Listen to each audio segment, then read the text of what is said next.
بسم الله الرحمن الرحيم أفحسب الذين كفروا أن يتخذوا عبادي من دوني أولياء إنا أعتدنا جهنم للكافرين نزلا قل هل ننبئكم بالأخسرين أعمالا الذين ضل سعيهم في الحياة الدنيا وهم يحسبون أنهم يحسنون صنعا أولئك الذين كفروا بآيات ربهم ولقائه فحبطت أعمالهم فلا نقيم لهم يوم القيامة وزنا ذلك جزاؤهم جهنم بما كفروا واتخذوا آياتي ورسلي هزوا إن الذين آمنوا وعملوا الصالحات كانت لهم جنات الفردوس نزلا خالدين فيها لا يبغون عنها حولا قل لو كان البحر مدادا لكلمات ربي لنفد البحر قبل أن تنفد كلمات ربي ولو جئنا بمثله مددا قل إنما أنا بشر مثلكم يوحى إلي أنما إلهكم إله واحد فمن كان يرجو لقاء ربه فليعمل عملا صالحا ولا يشرك بعبادة ربه أحدا صدق الله مولانا العظيم الصلاة والسلام عليك يا سيدي يا رسول الله الصلاة والسلام عليك يا سيدي يا حبيب الله الصلاة والسلام عليك يا سيدي يا شفيع المذنبين وعلى آلك وأصحابك يا سيدي يا رحمة للعالمين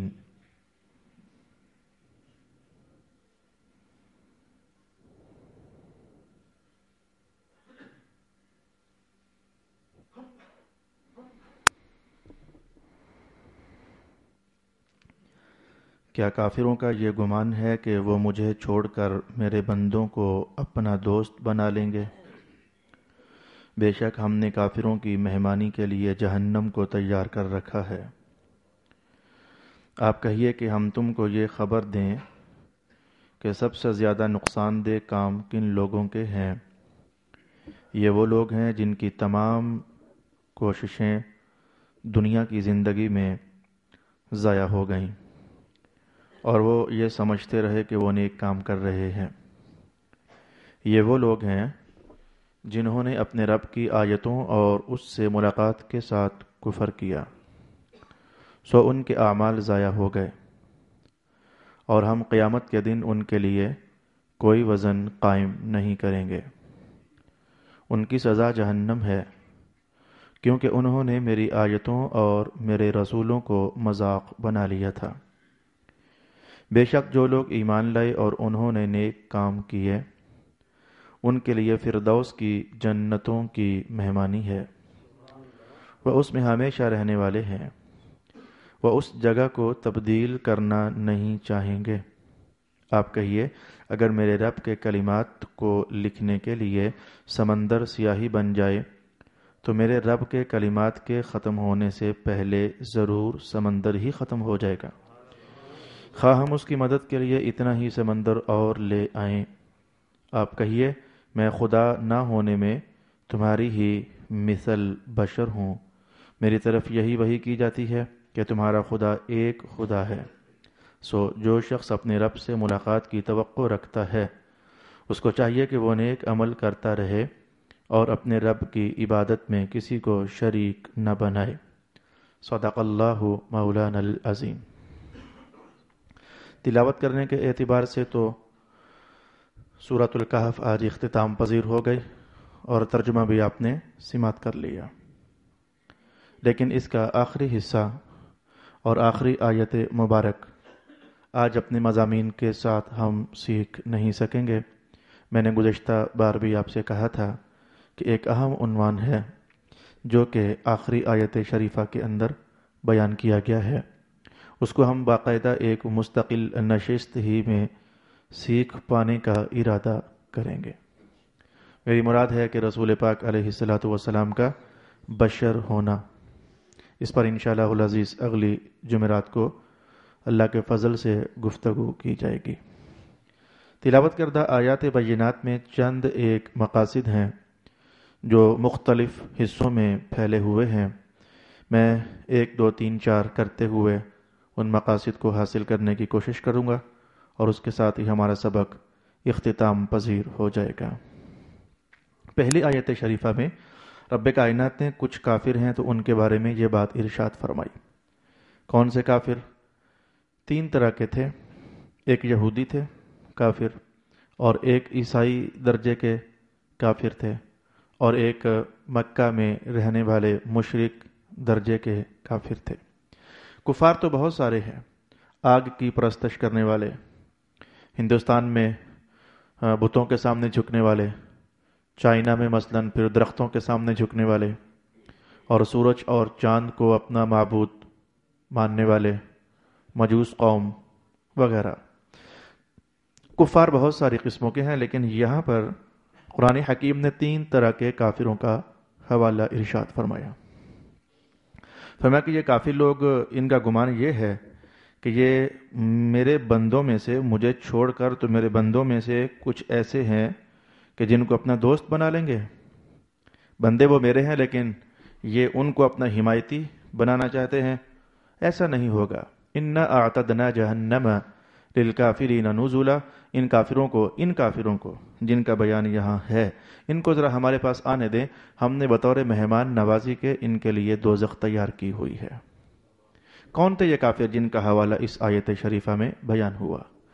قرآن حکیم نے اس کو ایک اور مقام پر یوں ارشاد فرمایا، وَقَالَتِ الْيَهُودُ عُزَيْرٌ ابْنُ اللَّهِ وَقَالَتِ النَّصَارَى الْمَسِيحُ ابْنُ اللَّهِ۔ یہودیوں نے کہا کہ حضرت عزیر جو کہ اللہ کے نبی تھے تو یہ تو اللہ کے بیٹے ہیں،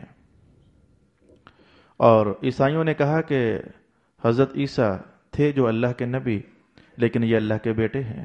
تو یہودیوں نے حضرت عزیر کو اللہ کا بیٹا جانا اور مانا، عیسائیوں نے حضرت عیسیٰ علیہ السلام کو اللہ کا بیٹا جانا، اور بات صرف یہیں تک نہ رکی، بیٹا جاننا ہی کفر ہے۔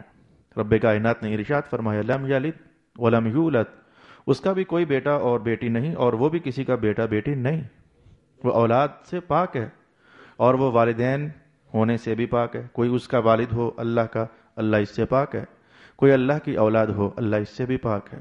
تو ان کے کافر ہونے کے لیے اور دوزخ میں جانے کے لیے اتنا ہی کافی تھا کہ انہوں نے اللہ کا بیٹا مان لیا۔ اور جو مشرکین مکہ تھے وہ تو فرشتوں کو اللہ کی بیٹیاں تسلیم کیا کرتے تھے، اور یہ بات ہم مختلف حصوں میں قرآن حکیم میں پڑھ چکے ہیں۔ تو صرف بیٹا ماننا ہی کافر بنانے کے لیے کافی تھا، لیکن انہوں نے اس سے بھی تجاوز کیا اور عزیر کو معبود کے درجے میں اتار لیا۔ حضرت عیسیٰ علیہ السلام کو خدا بھی تسلیم کیا گیا عیسائیوں کے ہاں، اور اس لیے کیا گیا کہ کل قیامت کو یعنی خیال کیا جاتا تھا کہ یہ ہمارے معبود، اور جو مکہ میں دیگر بت بھی پڑے ہوئے تھے ان کے متعلق بھی، یہ ہمارے معبود، ہم ان کی عبادت کرتے ہیں، بڑا معبود وہ ہے، چھوٹے معبود یہ ہے، تو ان کی وجہ سے ہم بڑے معبود کے دربار میں رسائی کر لیں گے، ہماری نجات ذرا آسان ہو جائے گی۔ یہ کانسیپٹ چلا کرتا تھا۔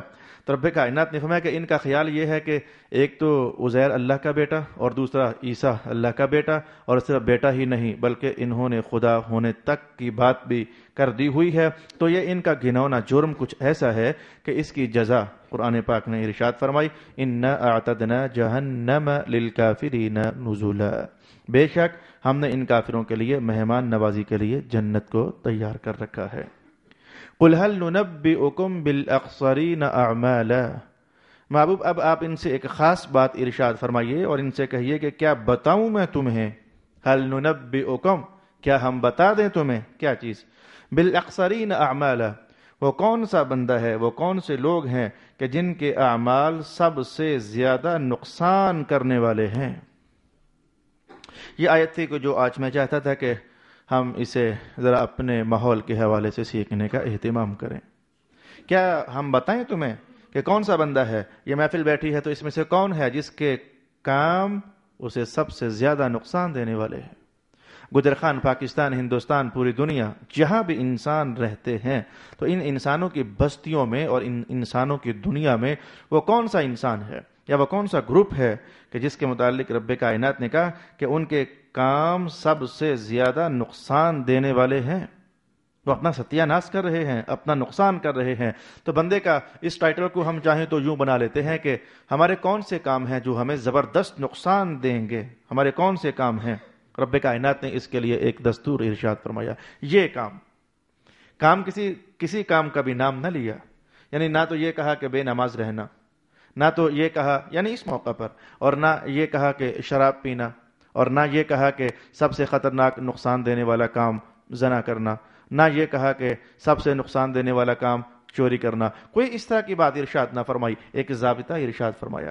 میں کہ جاننا چاہوں، اگر میں جان بوجھ کر وہ جملہ بول نہیں رہا ہوں تاکہ توجہ آپ لوگوں کی ذرا جم جائے کہ وہ کون سا کام ہے یا وہ کون سے ایسے کام ہیں جن کے بارے میں رب کائنات نے فرمایا یہ تمہیں سب سے زیادہ نقصان دیں گے۔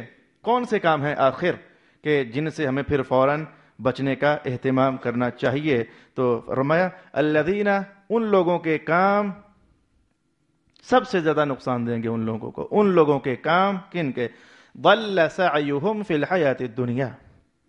جملہ کچھ ایسا بولا کہ چاہو تو یہ سمجھو، چاہو تو یہ سمجھو، چاہو تو وہ سمجھو، کچھ ایسا جملہ اللہ رب العالمین نے ارشاد فرمایا ان لوگوں کے کام سب سے زیادہ نقصان دینے والے ہیں۔ کن لوگوں کے؟ جن کی ساری کوششیں دنیا کی زندگی ہی میں گم ہو کر رہ گئیں، جن لوگوں کی ساری کوششیں دنیا کی زندگی میں گم ہو کر رہ گئیں۔ ان لوگوں کے جتنے بھی کام ہیں بھلے دکھنے میں وہ اچھے ہوں لیکن سخت نقصان دہ ہیں۔ اگلا بیان دیکھیے قرآن کا، وَهُمْ يَحْسَبُونَ أَنَّهُمْ يُحْسِنُونَ صُنْعًا، وہ سمجھتے ہیں کہ یہ کام بڑے اچھے ہیں، جن کی ساری کوششیں دنیا کی زندگی میں گم ہو گئیں، بھلے وہ سمجھتے ہیں کہ ہمارے یہ کام اچھے ہیں، رب کائنات نے کہا یہ کام ان کے لیے سخت نقصان دہ ہیں۔ یہ ایک جملہ ہے جسے آج ہم نے تفسیری حوالہ جات سے مختلف 3 پہلوؤں سے سمجھنے کا اہتمام کرنا ہے۔ ایک پہلو وہ ہے جو خود فوراً آگے قرآن حکیم نے ارشاد فرمایا، اور 2 پہلو وہ ہیں جو احادیث شریفہ میں بیان کیے گئے اور قرآن حکیم میں بھی 29ویں سپارے میں اور ایسے ہی مختلف مقامات شتّا پر ان کو بیان کیا گیا ہے۔ 3 سبق، 3 پہلو، اس آیت کی 3 تفسیریں ہم سیکھنے کا ارادہ کرنا چاہیں گے۔ کون سی آیت ہے جس کو ہم سیکھنے لگے ہیں؟ رب کائنات نے فرمایا کیا ہم بتائیں تمہیں وہ کون سے لوگ ہیں کہ جن کے کام سب سے زیادہ نقصان دینے والے ہیں؟ فرمایا ان لوگوں کے کام جن کی ساری کوششیں دنیا کی زندگی میں گم ہو گئیں اور وہ خیال کر رہے ہیں کہ یہ بڑا اچھا کام ہے۔ تفسیر کا پہلو نمبر 1 ہم پہلے قرآن حکیم سے آغاز کرنا چاہیں گے۔ پہلو نمبر 1 فرمایا کہ اولئک الذین کفروا بآیات ربہم، یہ تو وہ لوگ ہیں کہ جو کافر ہیں، اپنے رب کی آیات کا انکار کرتے ہیں اور اپنے رب کی ملاقات کا انکار کرتے ہیں، مر کر دوبارہ جی اٹھنے پر یقین نہیں رکھتے۔ یہ معنی ہوتا ہے اپنے رب کی ملاقات کا انکار کرتے ہیں، مر کر دوبارہ جی اٹھنے کا یقین اور ایمان نہیں رکھتے۔ فحبطت اعمالہم، تو ان کے سب اعمال ضائع ہو گئے۔ پھر دنیا میں انہوں نے بہت سارے اچھے کام کیے تھے اور وہ کام دنیا ہی میں رہ گئے، تو ان کا کسی اچھے کام نے بھی ان کو قیامت کو کوئی فائدہ نہ دیا۔ تو فائدے کا نہ ہونا یہ خود بہت بڑا نقصان ہوا کرتا ہے۔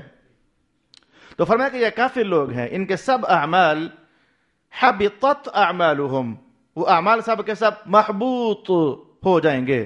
فلا نقیم لهم یوم القیامت وزنا، یہ جملہ بالکل مستقل ایک الگ درجے کی کہانی ہے، اس کو ہم بعد میں دیکھنا چاہیں گے۔ تو رب کائنات نے یہاں ارشاد فرمایا کافر کچھ بھی حسن عمل کرے، جو دکھنے میں حسن عمل ہوگا تم بھی سمجھو کہ یہ حسن عمل ہے اور وہ بھی خیال کریں گے کہ یہ حسن عمل ہے۔ بھائی مثال کے طور پر کوئی کافر کسی انسان کا درد اپنے دل میں رکھ لے، اور کوئی درد مند ہے، کوئی غریب ہے، کوئی بیمار ہے، کوئی مسافر ہے، تو وہ کافر اپنی جیب سے پیسہ لگائے، اس کی مدد کرے، اس کی خدمت کرے۔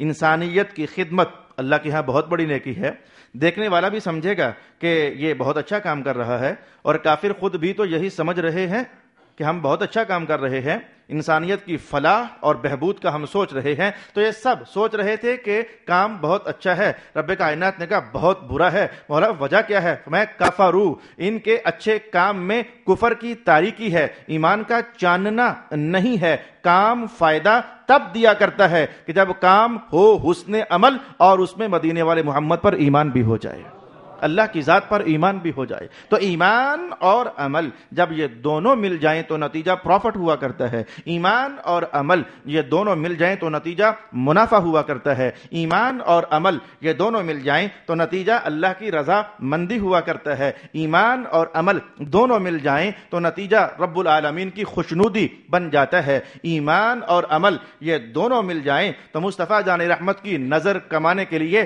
یہ سبب عظیم بن جاتا ہے. ایمان اور عمل یہ دونوں مل جائیں تو انسانی زندگی کے بوٹے پر اللہ رب العالمین بہت میٹھا پھل پیدا فرما دیتا ہے. ایمان اور عمل یہ دونوں مل جائیں تو قبروں اور برزخوں کا لمبا ترین سفر طے کرنا آسان ہو جاتا ہے. ایمان اور عمل یہ دونوں مل جائیں تو اس کے اثرات صرف آپ کی ایک شخصیت کی حد تک نہیں رہتے بلکہ ان دونوں چیزوں کے مجموعے کے اثرات اللہ رب العالمین نسلوں تک جاری فرما دیتا ہے. اسے ہم نے گزشتہ نشست میں بھی ملاحظہ کرنے کا اہتمام کیا تھا. تو پلٹ آئیے، میں نے گفتگو کا ایک مرحلہ آپ کے لیے پورا کر دیا.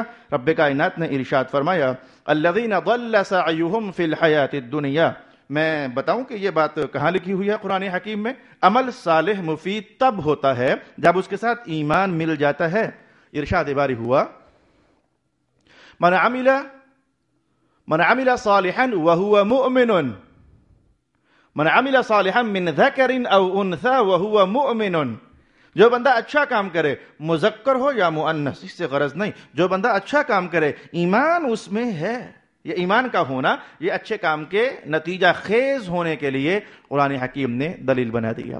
میرا خیال ہے کہ اگر ہم اتنے حصے کو اگر اپنی زندگی میں غور سے دیکھنا چاہیں گے تو ہم لاکھ لاکھ اللہ کا شکر ادا کریں گے. اس نے اپنی ذات پر ہمیں ایمان نصیب فرمایا، اس نے اپنے محبوب کو نبی ماننے کے لیے ہمیں ایمان عطا فرما دیا، اس نے تمام آسمانی کتابوں پر ہمیں ایمان عطا فرما دیا، اس نے تمام رسولوں پر ان کی عظمتوں شانوں سمیت ہم سب کو ایمان عطا فرما دیا، اور اس نے تمام ملائکہ پر جیسے ایمان لانا چاہیے تو ہمیں وہ توفیق اور سعادت عطا فرما دی. چلے یہاں تک میں کہوں گا کہ ہمارا گزارا چل سکتا ہے.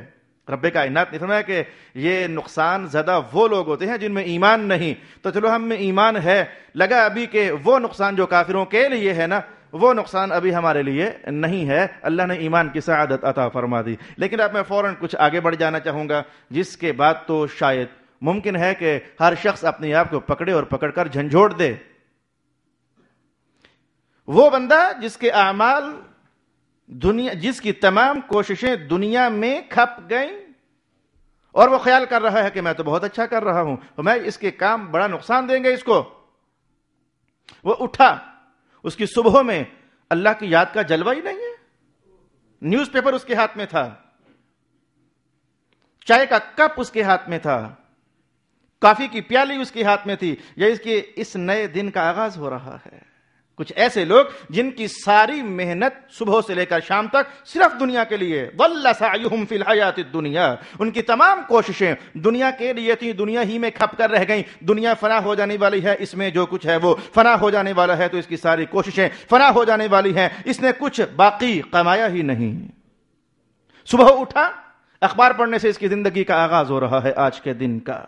چائے پینے سے اس کی آج کے دن کا آغاز ہو رہا ہے. بہت مار کا لگا لیا، بچوں کو اسکول چھوڑنے کے لیے چلا گیا. یہ اس کی زندگی کے ابتدائی مراحل ہیں. آج کے دن کے حوالے سے اٹھا اور کاروبار پر چلا گیا. سارا دن اس نے کمائی کی، سارا دن مال کمایا، جھوٹ بھی بولا، سچ بھی بولا، حرام بھی کمایا، حلال پر بھی اس نے ہاتھ رکھا. 100 چیٹنگ کی، 100 فراڈ اس نے کی ہے. تو زندگی کا سارا دن آرس کا گزر گیا. درمیان میں آواز آئی تھی اللہ اکبر اللہ اکبر، لیکن اس نے دھیان ہی نہ دیا. پھر اپنے کام میں لگ گیا. پھر 2 3 4 گھنٹے اور گزر گئے. پھر آواز آئی تھی حی علی الصلاۃ حی علی الفلاح. اس نے پھر دھیان نہ دیا، بیٹھا رہا، جمع رہا، جدھر مصروف تھا مصروف ہی رہا، اور وہ لحظہ بھی گزر گیا. آج آخر سورج اپنی تمام تر روشنیاں اور توانائیاں لے کر وہ مغرب کے افق میں جب ڈوبنے کے لیے روانہ ہو گیا، تو پھر بھی کوئی کہہ رہا تھا مسجد کے کسی کونے میں اشہد ان لا الہ الا اللہ. اس نے پھر دھیان نہ دیا. کسی عالم نے گزرتے گزرتے دعوت بھی دے دی، کہا مولانا مصروف ہوں. کسی نیک دل انسان نے اپنے خدا کی طرف بڑھنے کے راستے کی بات اس کے سامنے کی، لیکن کہنے لگا تھکا ہوا ہوں. کبھی کہہ دیا میرے تو کپڑے ہی ٹھیک نہیں ہیں، کبھی کہہ دیا اچھا کل سے صحیح، کبھی کہا اچھا اس رمضان سے میں اللہ کا بندہ بن کر جیوں گا. تو اس کا ہر دن یوں آیا، پھر رات کو گھر چلا گیا اور سونے سے پہلے پھر رب کائنات نے اس کو کہا تھا یاد کر لے کوئی ہے تیرا رب، یاد کر لے ہے کوئی تیرا رب. پھر مؤذن نے آواز مار دی لا الہ الا اللہ. اس نے پھر دھیان نہ دیا، ٹیلی ویژن آن کر لیا، دیکھتا رہا دیکھتا رہا دیکھتا رہا. 2 گھنٹے 3 گھنٹے 4 گھنٹے، آخر اس کی آنکھیں تھک گئیں اور کمبل اور کر کے سو گیا. اس کا پھر ہر دن ایسا گزرا، ہر مہینہ ایسا گزرا، ہر سال ایسا گزرا. قرآن بولتا رہا لیکن اس کا دھیان نہ بیدار ہوتا رہا. ان لوگوں کے بارے میں قرآن نے کہا الذین ضل سعیہم فی الحیات الدنیا. کچھ لوگ ہیں جن کی ساری کوششیں اسی دنیا میں کھپ گئیں. مولا کائنات نے کہا یہ جو کچھ کر رہے ہیں نا، ان کا خیال ہے کہ بڑا اچھا کر رہے ہیں، لیکن یہ اچھا نہیں کر رہے. انہیں ہمارے پاس آنے دیں، ان کی ساری محنتیں ادھر ضائع ہو چکی ہیں. الذین ضل سعیہم فی الحیات الدنیا وہم یحسبون انہم یحسنون صنعا. اور وہ خیال کر رہے ہیں کہ ہم تو بہت اچھا کام کر رہے ہیں. اللہ جانتا ہے بہتر، ممکن ہے کہ یہی حکمت ہو. اب آپ نے کبھی توجہ نہیں کی ہے کہ ہو سکتا ہے کہ یہی حکمت ہو. کون سی حکمت؟ چلو 50 کی 5 نمازیں ہو ہی گئیں تو چلو ایسا ہوتا کہ ساری ایک دم سے پڑھ لو، چلو جان چھوڑو. کہا جاتا کہ ساری ایک دم سے پڑھ لو، لیکن ایسا نہ کہا گیا ساری فجر کے ٹائم پڑھ لو فارغ ہو جاؤ پھر جو مرضی کرتے رہو. فرمایا ایسے نہیں. ساری شام کو پڑھ لو 5 کی 5، فرمایا ایسے بھی نہیں.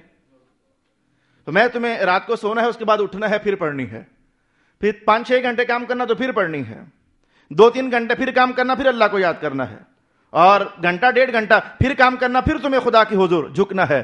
کچھ ٹائم گزرے کھانا شانا کھا لینا تو پھر تمہیں خدا کے دربار میں حاضر ہونا ہے. کہیں ایسا تو نہیں ہے کہ رب کائنات یہ فرما رہا ہے کہ تمہاری زندگی کے کام ہیں الگ الگ، کوئی ٹف ہوتا ہے، کوئی نرم ہوتا ہے، کوئی سخت ہوتا ہے، کوئی بڑا پیچیدہ ہوتا ہے، کوئی بڑا الجھا ہوتا ہے. اور ہے تو ایسا ہی، ہمارے کام تو ایسے ہی ہیں. کوئی کام ہمیں پھنسا دیتا ہے، کوئی کام بڑا آسان ہوتا ہے، کوئی جلدی کور ہو جاتا ہے، اور کسی کی ریکوری ذرا مشکل ہو جاتی ہے. کہیں ایسا تو نہیں کہ رب کائنات نے سمجھایا کہ ہاں ہم جانتے ہیں کہ تمہارے دن بھر کے کام اور رات بھر کے جو معاملات ہیں بڑی پیچیدگیوں میں ہیں. مولا کائنات نے کہا ایک طریقہ ہے کہ یہ آسان ہو جائیں گے. اور وہ طریقہ کیا ہے؟ میں وقفے سے ہمارے دربار میں جھکتے رہا کرو، اللہ تعالیٰ تمہارے سارے کام آسان فرما دے گا.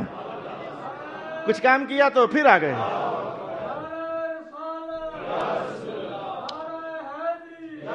کیا ایسا نہیں ہوتا کہ دفاتر میں بیٹھنے والے یا دکاندار لوگ گھنٹہ 1.5 گھنٹہ گزرا، یا چائے لے کے آؤ یار، میں آپ کی لینگویج بول رہا ہوں، یار یہ کیوں؟ مجھ سے کہتے ہیں آپ بھی پیو. میں کہتا ہوں بھائی میں تو نہیں پیتا، مجھ سے تو نہیں پی جاتی اتنی چائے. گرمیوں کے موسم میں چائے گجر خان کے اندر میں نے دیکھی تو جناب چائے لے آؤ. بھائی یہ کیوں؟ جی جسم تازہ دم ہو جاتا ہے. یہ مستری مزدور سارا 2-4-5 گھنٹے کام کیا، جی چائے ہو جائے. جی بانے سے چائے کا نام دکاندار، تاجر، مستری، مزدور، ورکرز، ہارڈ ورکر سارے. یہ کیوں جی؟ او جی ذرا جسم تازہ ہو جاتا ہے. اور خدا کے بندو، اگر چھوٹی سی چائے کی پیالی پینے سے تمہارا جسم تازہ ہو جاتا ہے نا، تو اللہ کی قسم خدا کے سامنے 2 سجدے دینے سے تمہاری روح تازہ ہو جائے گی نا. اس بات کو احساس میں ڈالو، اس بات کو احساس میں اتارو. رب کائنات کا پیغام پھر سنو. الذین ضل سعیہم فی الحیات الدنیا وہم یحسبون انہم یحسنون صنعا. شرمناک تعبیر ہوگی، کوئی نئی کہانی نہیں ہے، کئی بار کہا. شرمناک چیز ہوگی. ہمیں سبزی لانے کے لیے بھی ٹائم مل جائے، کوئی مصروفیت نہیں. ہمیں بازار آنے جانے کے لیے بھی ٹائم مل جائے، کوئی مصروفیت نہیں. اب یہ تقریر نہیں ہے میرے بھائیو، اب میں اپنے اندر کے اس احساس کو درد بنا کر آپ تک ٹرانسفر کرنے کے لیے کوشش کر رہا ہوں. سبزیاں لانے کے لیے ہمارے پاس ٹائم ہو، مہمان بننے کے لیے ہمارے پاس ٹائم ہو، چائے پینے کے لیے ہمارے پاس ٹائم ہو، کوئی ہمارے پاس آ جائے تو گپے لگانے کے لیے ٹائم ہو، بیڈمنٹن کے لیے ٹائم ہو. کیرم بورڈ کے لیے ٹائم ہو، بلیئرڈ کے لیے ٹائم ہو، اور ہمیں کلبز میں جا کر کے تو کرکٹ کھیلنے کا ٹائم ہو، جم جوائن کرنے کا ہمارے پاس ٹائم ہو، یہ سارے ٹائم ہوں، اور ایک ٹائم نہ ہو تو محمد مصطفیٰ کی دی ہوئی نماز کا ٹائم نہ ہو، اگر ٹائم نہ ہو تو 2 سجدے دینے کا ٹائم نہ ہو، ٹائم نہ ہو تو قرآن کے 2 لفظ پڑھ لینے کا ٹائم نہ ہو. یار اتنے تو احساس اللہ نے ہمیں دیے ہیں، اتنا شعور تو اللہ نے آپ کو دیا ہے کہ جہاں اپنی زندگی بھر کے معاملات کو سمجھا ہے یہ میری ضرورت بھی ہے، میری مجبوری بھی ہے، میری مصروفیت بھی ہے، تو خدا کے بندو اللہ کے حضور 2-4 سجدے کے لیے جھک جانے کو بھی اپنی ضرورت سمجھو، اپنی مجبوری بناؤ اور اپنی ضرورت بنا لو. وگرنہ قرآن کا بیان تو بڑے زمانوں سے بولتا چلا آ رہا ہے، الذین ضل سعیہم فی الحیاۃ الدنیا وہم یحسبون انہم یحسنون صنعا. کیا رسول اللہ نے کمائی نہیں فرمائی ہے؟ کی ہے. کیا حضور نے تجارت نہیں فرمائی؟ بالکل فرمائی ہے. کیا رسول اللہ نے بچے نہیں پالے ہیں؟ کیا حضور نے شادیاں نہیں نبھائی؟ میں تو شادیوں کے عنوان سے بڑا حیران ہوں، کئی مشاہدات گزر گئے. شادیوں سے پہلے ایک نوجوان کو دیکھتے ہیں، وہ مسجد میں آتا ہے، جاتا ہے، نماز پڑھتا ہے، مذہب کو ٹائم دیتا ہے. یہ شادی کیا ہو گئی؟ مسجد بھی لیٹ ہو گئی، مساجد میں پہنچنا لیٹ، قرآن کی نشست میں پہنچنا لیٹ. یار یہ کیا رسول اللہ علیہ السلام نے شادی نہیں کی؟ تم سے تو ایک شادی ہوئی تو تم سب کچھ لیٹ کر بیٹھے. مصطفیٰ جان رحمت نے 11 بیک وقت شادیاں فرمائیں. اور سیدہ عائشہ فرماتی ہیں کہ میرے حضور کے بھی کیا کہنے ہیں. اچھے بھلے عصر کی نماز پڑھنے کے بعد ہمارے گھر تشریف لاتے تو اچھی بھلی ہماری باتیں شروع ہو جاتی. تو عصر کے بعد کا ٹائم اسپیشل ہمارا ہوتا تھا ازواج کا، ہم اکٹھی ہو جایا کرتی تھی رسول اللہ کے پاس. تو آپ ہمیں مزاح بھی فرماتے، خوش طبیعیاں بھی فرماتے، اور ہماری آپس میں اگر کوئی چپکلش ہو چکی ہوتی تو اس کے فیصلے بھی فرماتے. بڑے معاملات چلا کرتے تھے. پھر یہ اچانک بلال کی آواز آ جاتی، اللہ اکبر اللہ اکبر. یہ اچانک آواز کا کیا آنا ہوتا کہ رسول پاک علیہ السلام یوں سٹینڈ اپ ہو جاتے کہ یوں آپ تشریف لے جانے کے لیے تیار ہو جاتے کہ جیسے ان کا ہمارے ساتھ کوئی تعلق ہی نہیں رہا. اور اس میں کیا شک ہے کہ رسول سمجھا رہے تھے کہ جب تمہارا وقت ہے سارے تعلقات تمہارے ساتھ ہیں، اور جب میرے اللہ کا وقت آ رہا ہے سارے تعلقات ادھر ہو جاتے ہیں. یہ دیکھو کتنی میٹھی زندگی ہے، کتنی میٹھی زندگی ہے. میرے حضور نے زندگی کے شیڈول بنائے ہوئے تھے میرے بھائی. میرے حضور پاک کے شیڈول تھے. مہمانوں سے ملاقات کرنے کا الگ ٹائم ہوتا تھا. یہ ہماری طرح بے ہنگم زندگی نہیں تھی اور غیر مرتب زندگی نہیں تھی. زندگی میں گنجل نہیں تھے. مہمانوں کے لیے الگ سے ٹائم ہوتا بلکہ جگہ الگ سے ہوتی. مہمانوں کے لیے الگ سے ٹائم ہوتا، بیماروں کی بیمار پرسی کے لیے الگ سے ٹائم ہوتا. پھر چونکہ نبی تھے نا تو انسانوں کی فطرت ہے، رات کو سوئے تو خواب دیکھ لیا، تو پھر جب تک پوچھے نہ تو طبیعت بڑی بے چین رہتی ہے. پھر مصطفیٰ جان رحمت نے یہ بھی ایک ٹائم رکھا ہوا تھا، بھائی کوئی پھر آپ پوچھتے کوئی خواب شاپ دیکھا تو پوچھ لو بھائی. رسول اللہ علیہ السلام تو یہاں تک باریک بینی کے ساتھ زندگی کا شیڈول مرتب کیا ہوا تھا. کوئی خواب دیکھا ہو تو بول لو بھائی، پوچھ لو بھائی. صحابہ خاموش ہوتے تو پھر حضور فرماتے اچھا اگر تم نے نہیں پوچھنا تو پھر میں تمہیں اپنا خواب بیان کر دیتا ہوں. تو رسول اللہ علیہ السلام پھر خوش طبی. پھر رسول اللہ علیہ السلام فی بعض الاوقات جو حکمت معاب شعر ہوتے تو حضور بعض اوقات شعر بھی سماعت کر لیا کرتے تھے. اور اپنے وہ جو حبش کے علاقے کے مسلمان تھے تو حضور ان کو نیزہ بازی بھی سکھایا کرتے تھے اور ان کو حرب کے معاملات بھی اور ضابطے بھی بتایا کرتے تھے. پھر رسول اللہ علیہ السلام کچھ چہل قدمی بھی کر لیا کرتے تھے. اور مصطفیٰ جان رحمت ایسا بھی ہوتا کہ ان تمام ہنگامہ ہائے زندگی میں کچھ وقت ایسا بچا لیتے کہ آپ یوں بیان جاری کرتے، لی مع اللہ وقت لا یسعنی فیہ نبی مرسل. میرا اللہ کے ساتھ کچھ وقت ایسا ہوتا ہے کہ میرے اور اللہ کے درمیان نہ کوئی فرشتہ آ سکتا ہے نہ کوئی نبی آ سکتا ہے. ایسا بھی ہوا کرتا تھا. یہ کیسے تمام امتزاجات سے ملائی ہوئی زندگی ہے جس میں دنیا کا ہر حسن بھی دیکھا جا سکتا ہے اور آخرت کا ہر کردار بھی دیکھا جا سکتا ہے. ارشاد گرامی الذین ضل سعیہم فی الحیاۃ الدنیا. اچھا میرے کہنے پر ٹرائی بیس پر آپ 3 دن کوئی اپنی زندگی کو کسی شیڈول کے ساتھ بھلا گزاریں، کسی شیڈول کے ساتھ بھلا اپنی زندگی کو 3 دن تک گزاریں. اللہ کے لیے وقت شروع ہو جائے تو پہنچ جائیں ادھر، پھر کمائی کا وقت ہو جائے تو پہنچ جائیں ادھر، بچوں کے لیے وقت ہو جائے تو پہنچ جاؤ ادھر. بچوں کا نام لیا تو میرے حضور کی کیا وہ ادائیں آپ کو یاد نہیں ہیں؟ یہ بچوں کو کندھے پر بٹھا کر کے گلی میں نکلنا اور کسی کا کہنا کہ ہاں سواری کتنی پیاری ہے، اور حضور کا فرمان کہ اگر سواری پیاری ہے تو بیٹھنے والا حسین بھی کتنا پیارا ہے. یہ یعنی بچوں کو ٹائم دینا اسپیشل رسول اللہ علیہ السلام کا اپنے بچوں کو ٹائم. تو میں وہ جملہ یہاں سے کچھ ادھر آؤٹ ہوتا چلا گیا. میں تو شادیوں پر حیران ہوں کہ کیا شادیاں کی ہیں یار آپ لوگوں نے. شادیاں ہوئی تو مسجد کا راستہ بھول گیا، اپنی زندگی کے معاملات درہم برہم ہو گئے، واپس پلٹیا۔ ارشاد گرامی ہوا، یہ میرا پیغام ان 15 20 30 نوجوانوں کے لیے ہے جن کو میں نے اپ سیٹ ہوتے دیکھا، اس نئی زندگی میں قدم رکھنے کے بعد جن کو میں نے اپ سیٹ ہوتے دیکھا، ان کے نام آج یہ پیغام قرآن حکیم کا شعور بیدار کرنے کے لیے، الذین ضل سعیہم فی الحیاۃ الدنیا۔ تفسیر میں تیسری تفسیر آپ کے سامنے لاؤں اور پھر ہم آگے بڑھ جائیں۔ کچھ ایسے لوگ بھی ہیں جنہوں نے نماز بھی پڑھی لیکن رب کائنات نے کہا کہ یہ ان کا دنیا ہی میں ضائع ہو جانے والا عمل ہے۔ کون ہے وہ؟ ابھی تک تو وہ تھے جنہوں نے کیا کچھ نہیں، یا پھر وہ تھے جن کا ایمان ہی سرے سے نہیں تھا۔ لیکن کچھ لوگ ایسے بھی ہیں جن کا ایمان بھی ہے اور انہوں نے اعمال صالحہ بھی کیے، لیکن قرآن حکیم نے پھر بھی کہا کہ نہیں، ان کی نماز ادھر ہی کے لیے ہے، بس ختم، اڑ گئی۔ ان کے روزے ادھر ہی کے لیے ہیں، بس ختم، اڑ گئے۔ ان کے تسبیحاں ادھر ہی کے لیے ہیں، بس ختم، اڑ گئیں۔ ان کے تمام پاکیزہ اعمال ہوئے ہیں لیکن ادھر ہی کے لیے تھے، بس ختم، زندگی ختم۔ تو یہ سب یہ کون لوگ ہیں؟ یہ کون لوگ ہیں؟ یہ جو تیسرا پہلو ہے، یہ کون لوگ ہیں؟ امام فخر الدین رازی ارشاد فرماتے ہیں، الذین یعملون بالریاء، وہ لوگ جو کہ ریاکاری کی خاطر نماز پڑھتے ہیں۔ ان کی نماز اللہ کے لیے تھی نہیں تو ادھر گئی بھی نہیں، جن کے لیے تھی ادھر رہ گئی، جن کے اعمال صالحہ اللہ کے لیے تھے ہی نہیں تو ادھر گئے ہی نہیں۔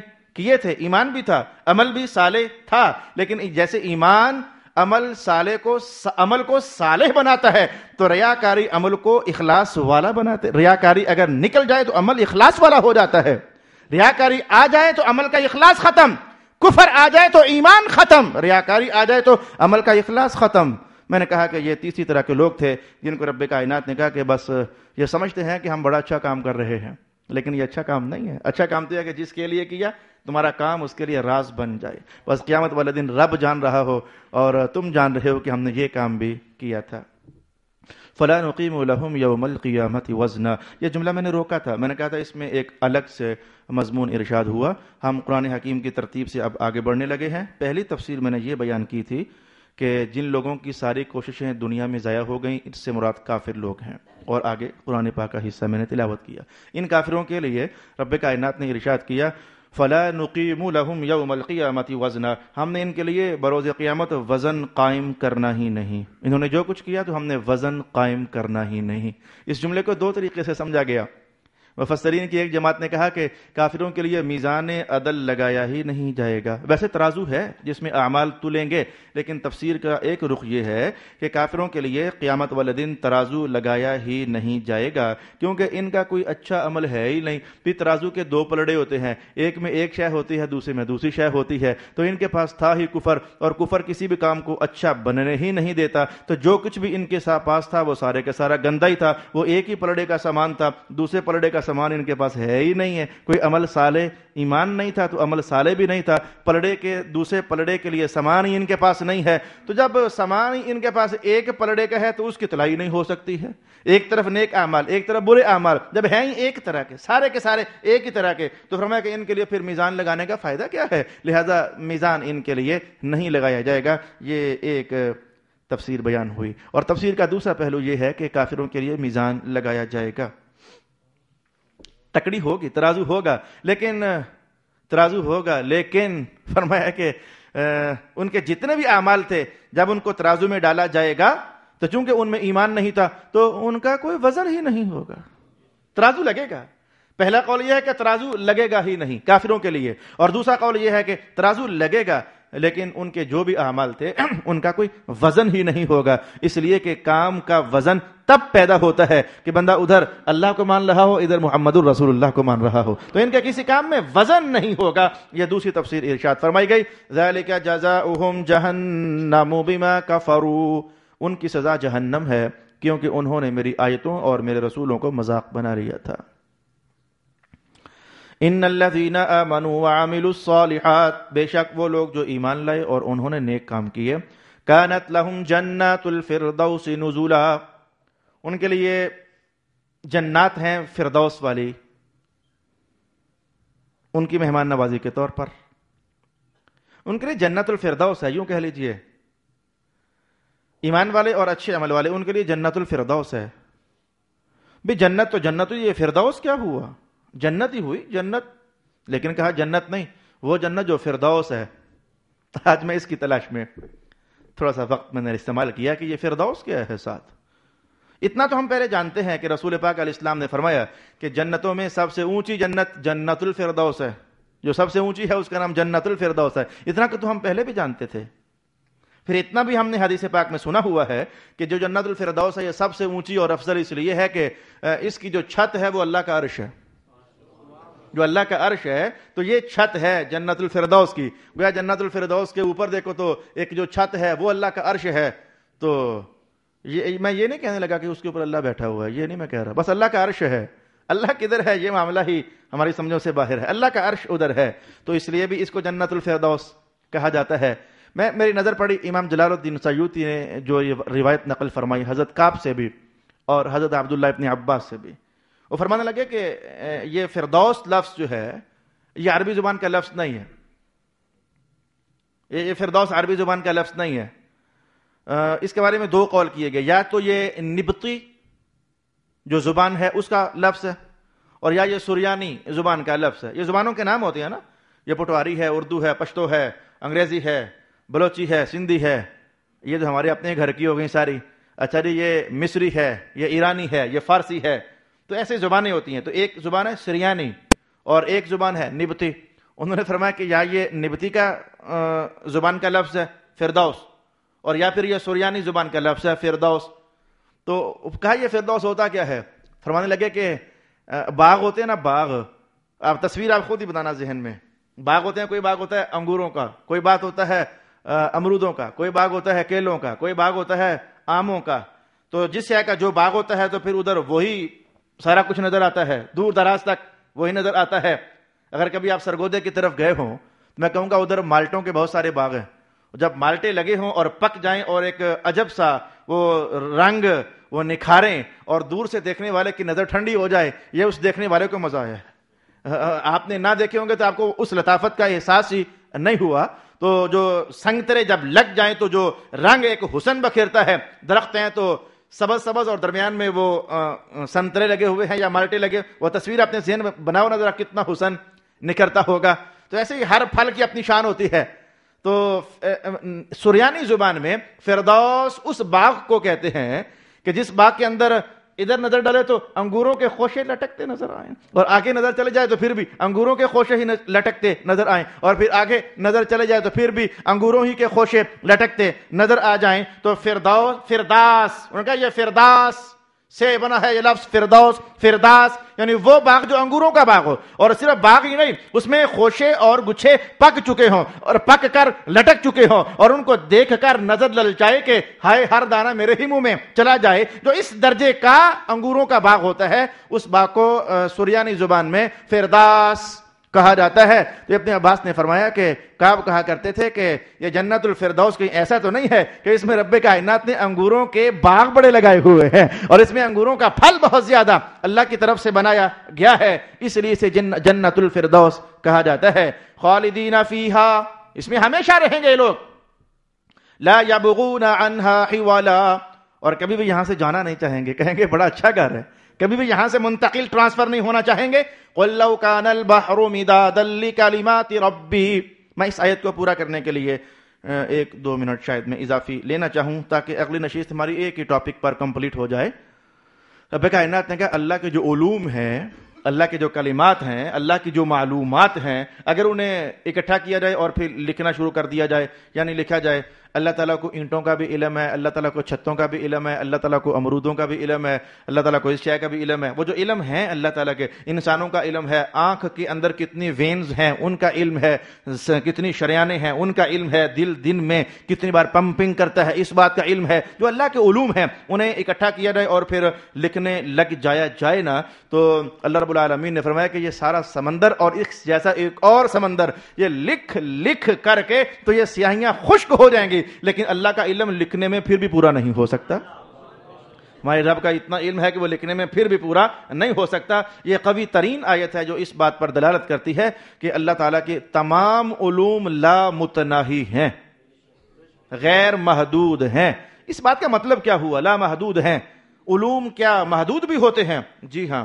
اور معلومات کیا غیر محدود بھی ہوتی ہیں؟ جی ہاں, دونوں طرح کی ہوتی ہیں. میں آپ کے سامنے ابھی بول دیتا ہوں, مختصر سی چیز ہے، میں اس کے لیے آپ کے لیے ابھی بول دیتا ہوں. یہ میرے ہاتھ میں ایک پتی ہے گلاب کی. جو مجھے اس کے متعلق معلومات ہیں، میں سوالیہ انداز میں اگر اس کو بولتا چلا جاؤں تو میں شروع کرنے لگا ہوں. میں کہوں گا کہ یہ ایک پتی ہے، جس پھول کی ہے اس کا نام گلاب ہے. اور تیسری معلومات یہ ہے کہ اس میں 3 کلرز ہیں. سب سے نیچے آف وائٹ ہے، اس کے نیچے لائٹ، اس سے اوپر لائٹ پنک ہے، اس سے اوپر چلے جاؤ تو ڈارک پنک ہے.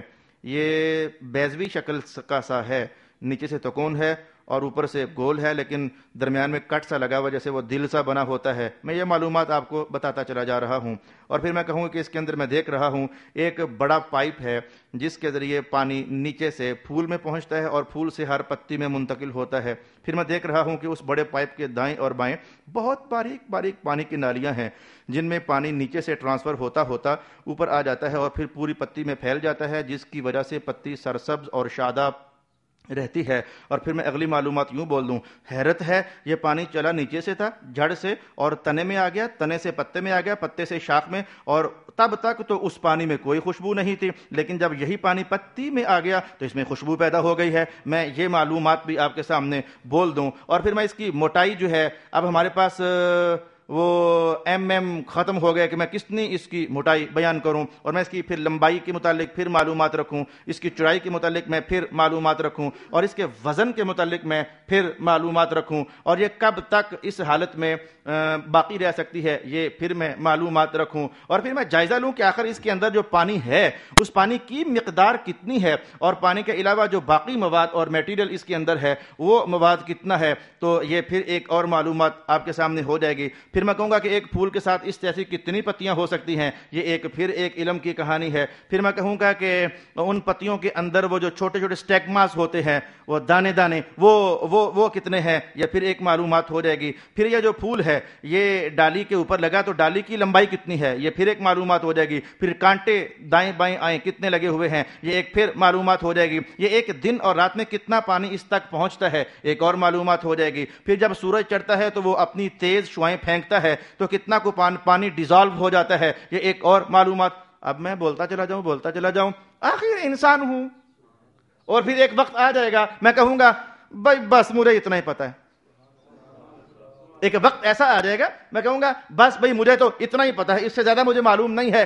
اب بالکل ایسے ہی اب اللہ رب العالمین اگر اپنی شانوں میں آ جائے اور فرمائے کہ لو بھائی اب میں تمہیں بتاتا ہوں اس میں کیا کیا ہے، اللہ تعالیٰ ہمیں بتانے لگ جائے کہ اس میں کیا کیا علم ہو سکتا ہے. میں نے 15 20 30 جہتیں آپ کے سامنے لائیں کہ اس کی معلومات ایسے ایسے مختلف زاویوں اینگل سے ہم نے محسوس کرنا چاہیے کہ یوں اس کے اندر علم چھپا ہوا ہے. اب اللہ اپنی شانوں کے ساتھ جب ارشاد فرمانے لگ جائے نا تو اب مانا پتا کیا ہے کہ اللہ ارشاد فرماتا رہے گا، معلومات بتاتا جائے گا، مجھے یہ بھی پتا ہے، یہ بھی پتا ہے، یہ بھی پتا ہے، بتا بتا بتا بتا کر آج کا دن گزر گیا، پھر مہینہ گزر گیا، پھر سال گزر گیا، تو پھر کئی سال گزر گئے، اور پھر سارے زمانے گزر گئے، اور اللہ اب بھی کہے گا میں تو اور جانتا ہوں اس کے متعلق. یہ کچھ ایسی سی بات ہے. اسی پتی کے متعلق آپ بولو تو 10 باتیں بولو گے، کوئی اور بولے گا تو 15 بولے گا، کوئی اور بولے گا تو 30 بولے گا. یہ فرق ہو گیا نا، علوم کے مابین فرق ہو گیا نا. اگر بندے بولیں تو ان میں فرق ہے. اگر حضرت علی جیسا بندہ ہو تو وہ فرمائے ہمیں تو سمجھ نہیں آتی ہے، ہم تو ہنس کر کے رہ جاتے ہیں کہ اگر میں علی بسم اللہ کی بے کے نقطے پر بحث کروں تو اونٹ بھر جائیں گے کافی سارے. کیا ہے بھائی اس میں، ہم تو پاگل ہو گئے، نہیں سمجھ آ سکی اس نقطے میں بھلا کیا ہے. لیکن جنہیں پتا ہے انہیں پتا ہے کہ کیا ہے. تو ایسے اللہ رب العالمین اس ایک شے کے متعلق ارشاد فرمانے لگ جائے تو ہم کب کے مر چکے ہوں گے، لیکن اللہ اب بھی ارشاد فرما رہا ہوگا. یہ قرآن حکیم نے کہا کہ بات یہی ہے، تم لکھتے لکھتے یہ سمندر سارے ختم ہو جائیں اور اس جیسا ایک اور بنے تو پھر وہ بھی ختم ہو جائے. تو فرمایا کہ قبل ان تنفد کلمات اللہ کلمات ربی، یہ سب خشک ہو جائیں گے لیکن اللہ کی معلومات اور اللہ کا علم ابھی تک بیان اور لکھنے میں پورا نہیں ہو سکے گا. یہ ہمارے اللہ کے علم کی شان ہے. صلی اللہ علیہ وآلہ وسلم قل لو كان البحر مدادا لكلمات ربی لنفد البحر قبل ان تنفد كلمات ربی ولو جئنا بمثله مددا. انشاءاللہ العزیز اگلی نشست میں ہم یہ چیز دیکھیں گے کہ حضور پاک علیہ السلام کا یہ اعلان جو قرآن حکیم نے ارشاد کیا کہ انما انا بشر مثلکم، میں تمہاری طرح ایک بشر ہوں، اس کو کس سینس میں اہل سنت و جماعت لیتے ہیں اور کس سینس میں کچھ دوسرے علماء لیتے ہیں، انشاءاللہ العزیز ہم اس پر 45 سے لے کر تو 60 منٹ تک کی گفتگو درکار ہو سکتی ہے. یعنی 45 میں ختم ہو جائے، 50 میں ختم ہو جائے، 60 میں ختم ہو جائے. گھنٹے سے میں اوپر تجاوز انشاءاللہ نہیں کروں گا. تو ذہنی طور پر آپ گھنٹے بھر کے لیے تقریباً تشریف لے آئیے گا. ان ایسے عنوانات بہت کم قرآن حکیم میں آتے ہیں، تو انشاءاللہ بھرپور اس کو سیکھنے کا اہتمام کریں گے. وآخر دعوانا الحمدللہ.